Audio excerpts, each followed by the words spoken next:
नमस्कार।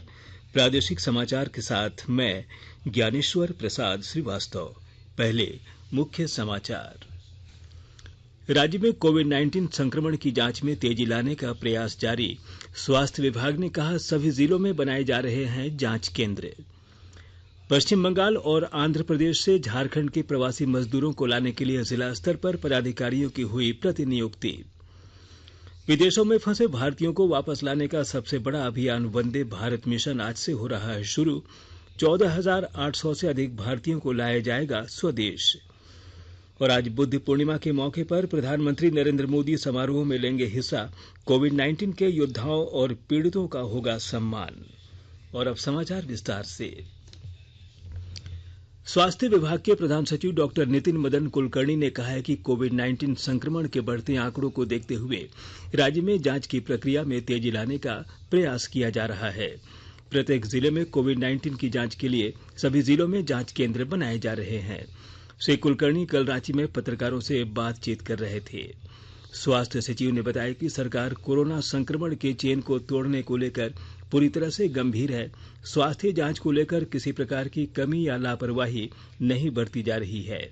श्री कुलकर्णी ने कहा कि राज्य में कोरोना के फैलाव को स्थिति पर अंकुश लगा है, लेकिन कई राज्यों में रेड जोन से प्रवासी मजदूरों के आने का सिलसिला जारी रहने से स्वास्थ्य विभाग की चुनौती बढ़ गई है। वापस आने वाले छात्र एवं प्रवासी मजदूरों के राज्य सरकार लगातार स्वास्थ्य अनुश्रवण कर रही है। श्री कुलकर्णी ने बताया कि स्वास्थ्य विभाग ने राज्य में 50,000 से अधिक गर्भवती महिलाओं की सूची तैयार की है।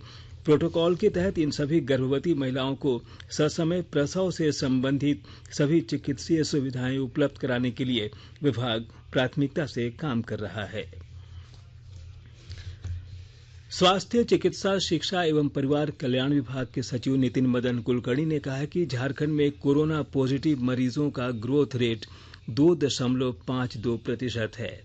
अब तक राज्य भर में 15,130 टेस्ट किए गए हैं। कोविड-19 टेस्ट किए गए मरीजों की संख्या की कुल 99.17% टेस्ट की रिपोर्ट निगेटिव आई है। उन्होंने बताया कि राज्य में कोविड-19 संक्रमण से मृत्यु दर 2.4% है। श्री कुलकर्णी ने बताया कि सरकारी चिकित्सकों एवं चिकित्सा संस्थानों को कोविड-19 के अलावा अन्य बीमारियों का उपचार प्राथमिकता से करने का निर्देश दिया गया है। खूंटी जिले में लॉकडाउन का सख्ती से पालन कराने को लेकर उपायुक्त ने जिला और प्रखंड स्तर पर पदाधिकारियों को विशेष निर्देश दिया है। और ब्यौरा दे रही हैं हमारी खूंटी संवाददाता। खूंटी जिले में लॉकडाउन की अवधि के दौरान जिला प्रशासन द्वारा कोरोना वायरस संक्रमण से बचाव एवं इसकी रोकथाम हेतु हर संभव प्रयास किए जा रहे हैं। खूंटी उपायुक्त द्वारा सभी प्रखंड में लॉकडाउन का कड़ाई से अनुपालन सुनिश्चित कराने के लिए अधिकारियों को निर्देशित किया गया है। इसी क्रम में जिला एवं प्रखंड स्तर के अधिकारी अपने संबंधित क्षेत्र में लॉकडाउन के नियमों का पालन भी करवा रहे हैं। जिला अंतर्गत सभी अधिकारियों द्वारा यह सुनिश्चित किया जा रहा है कि कोई भी व्यक्ति बाहर जिले से खूंटी जिले की सीमा में प्रवेश न कर सके। इसके साथ ही विभिन्न प्रखंड में प्रखंड विकास पदाधिकारी व अंचल अधिकारियों द्वारा संबंधित क्षेत्रों का निरीक्षण किया जा रहा है। हाट बाजारों व दुकानों में सामाजिक दूरी का पूर्ण पालन सुनिश्चित कराया जा रहा है। साथ ही लोगों को जानकारी दी जा रही है कि पूरे जिले में निषेधाज्ञा लागू है। हर व्यक्ति को लॉकडाउन के सभी नियमों का पूरा अनुपालन किया जाना चाहिए। उपायुक्त के निर्देशानुसार कोरोना वायरस संक्रमण को रोकने के लिए प्रशासन द्वारा इसका सख्ती से पालन किया जा रहा है। साथ ही अधिकारियों द्वारा लगातार निरीक्षण कर लॉकडाउन का अनुपालन सुनिश्चित कराया जा रहा है। ज्योत्सना शीला, आकाशवाणी समाचार, खूंटी। हजारीबाग में लॉकडाउन के दौरान विभिन्न संस्थाएं जरूरतमंदों की मदद के लिए आगे आ रहे हैं। चौपारण प्रखंड में आपदा मित्र बिना सरकारी सहायता से 40 दिनों से राहत कार्य चला रहा है। विस्तृत ब्यौरा दे रहे हैं हमारे हजारीबाग संवाददाता।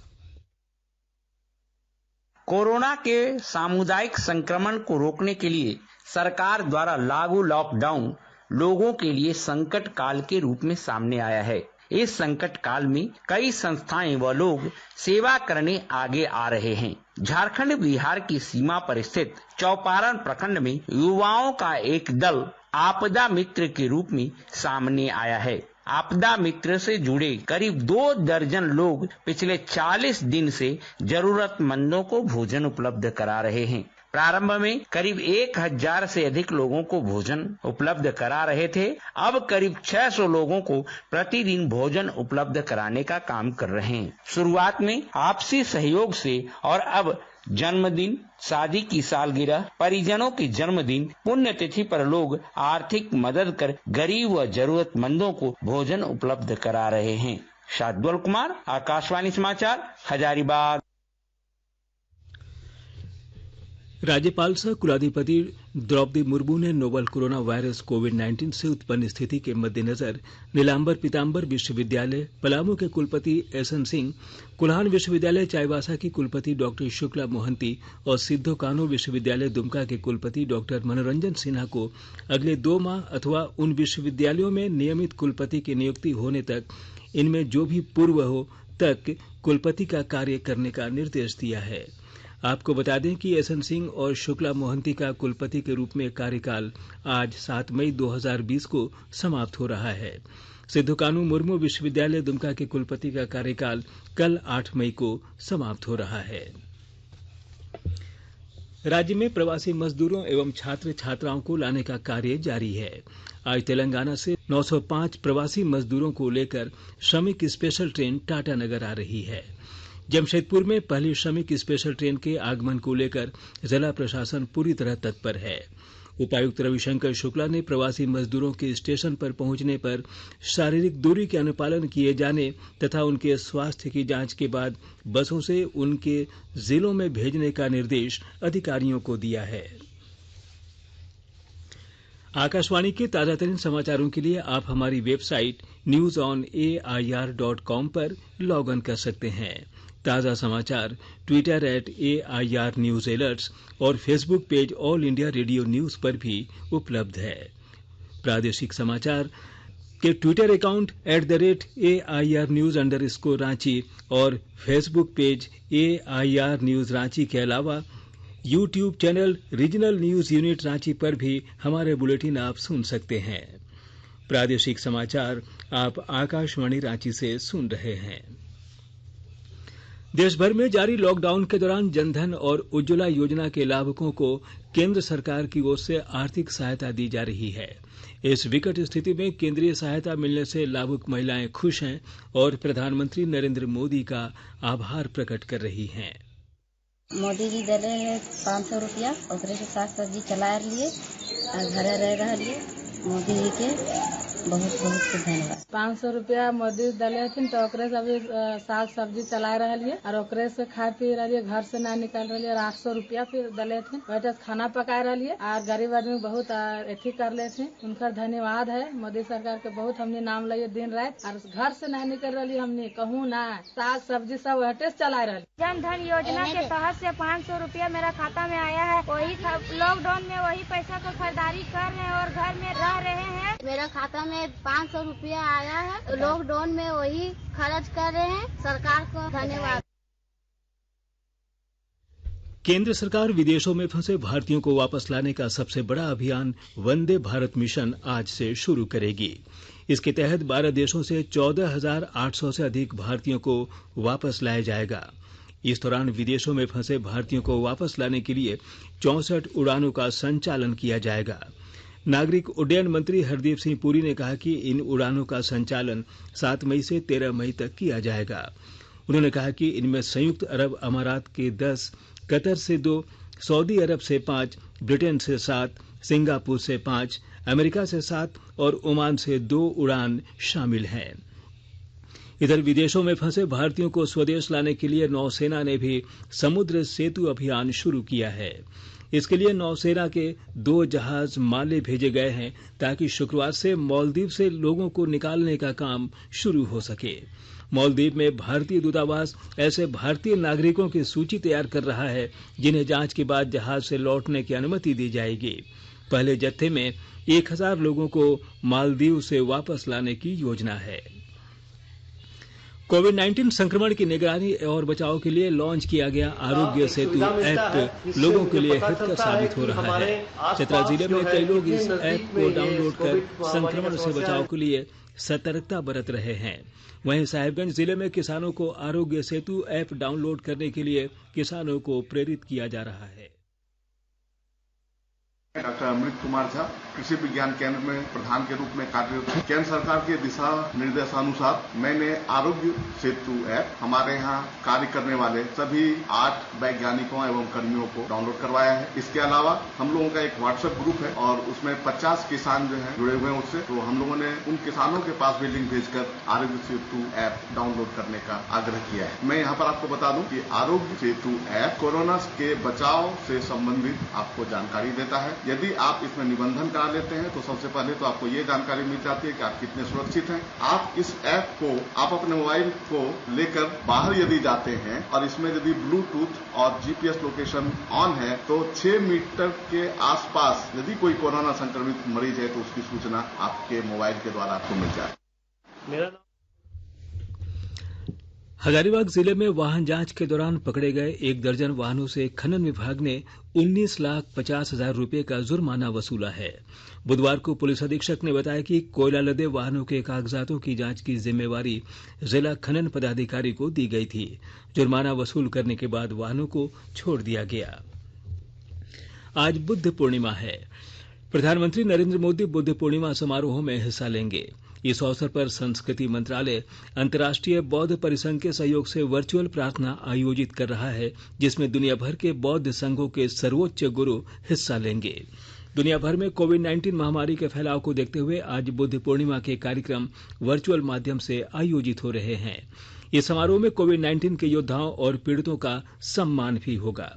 बुद्ध पूर्णिमा के अवसर पर प्रार्थना समारोह का सीधा प्रसारण होगा। ये समारोह भारत में गया के महाबोधि मंदिर, मूलगंध कुटी विहार सारनाथ, परिनिर्वाण स्तूप कुशीनगर, नेपाल में पवित्र उद्यान लुम्बिनी, बौद्धनाथ स्वयंभू नमो स्तूप और श्रीलंका के अनुराधापुरा स्तूप परिसर सहित अन्य लोकप्रिय बौद्ध स्थलों पर आयोजित होगा। संस्कृति और पर्यटन मंत्री प्रहलाद सिंह पटेल और अल्पसंख्यक मामलों के राज्य मंत्री किरण रिजिजू भी इस कार्यक्रम में हिस्सा लेंगे। वैशाख बुद्ध पूर्णिमा के दिन गौतम बुद्ध का जन्म हुआ था, उन्हें ज्ञान की प्राप्ति हुई थी और उनका महापरिनिर्वाण हुआ था। स्वास्थ्य और परिवार कल्याण मंत्रालय ने लोगों को सलाह दी है कि वे नोवल कोरोना वायरस से अपने को सुरक्षित रखने के लिए सभी बुनियादी एहतियाती उपायों का पालन करें और सामाजिक दूरी बनाए रखें। एक रिपोर्ट। सरकार ने कहा है कि आवश्यक वस्तुओं की पर्याप्त आपूर्ति जारी है और लोगों को चिंता करने की कोई जरूरत नहीं है। लोगों को सलाह दी जाती है कि वे आवश्यक वस्तुओं और चिकित्सा सामानों की खरीदारी करते समय धैर्य रखें और शांत रहें। आवश्यक वस्तुओं को खरीदने के लिए बार बार बाहर निकलने से बचें। साथ ही लोगों से हाथ मिलाने और गले लगने से भी बचना चाहिए। बाजार, मेडिकल स्टोर और अस्पतालों में लोग कम से कम 1 मीटर की दूरी बनाए रखें। घर पर गैर जरूरी सामाजिक समारोह से बचा जाना चाहिए और घर पर मेहमानों को नहीं बुलाना चाहिए। लोगों को अपनी आंख, नाक और मुंह छूने से बचना चाहिए और लगातार हाथ साफ करते रहना चाहिए। हाथ को दोनों तरफ से कम 20 सेकंड तक रगड़कर धोना चाहिए। यदि कोई व्यक्ति खांसी या बुखार से पीड़ित है तो वह दूसरों के संपर्क में आने से बचे और डॉक्टर से तुरंत परामर्श ले। स्वास्थ्य मंत्रालय ने कोरोना वायरस के बारे में जानकारी के लिए एक टोल फ्री नंबर 1075 जारी किया है। इधर राज्य सरकार की ओर से भी कई दिशा निर्देश जारी किए गए हैं।